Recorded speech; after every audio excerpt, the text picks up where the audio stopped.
Okay, thanks for checking out my YouTube channel, Robert's Video Machine. Don't forget to subscribe, click on the bell button so you can get notified every time I post a new video.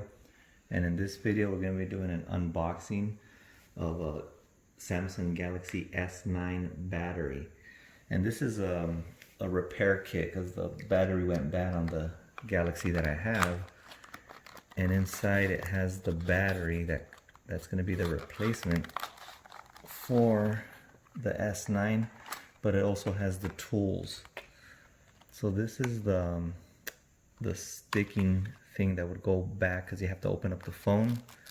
These are the tools that they provide. This should be all the tools that you need in order to fix it. This is the suction cup that you need as well, and then also like one of those poking tools or whatever. And this is the battery itself.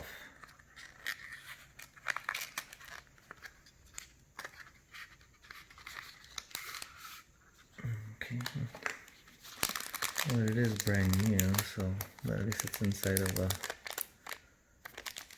anti-static case. But this is the battery here that you use to replace it. It's not a factory battery, this is an off-brand, but I'll show the link. I bought it on Amazon. But this one provides all the tools that you'll need in order to replace it, and I'm going to be doing a separate video of the actual work of doing this one. But thanks for checking it out, and then I hope you catch my other videos as well.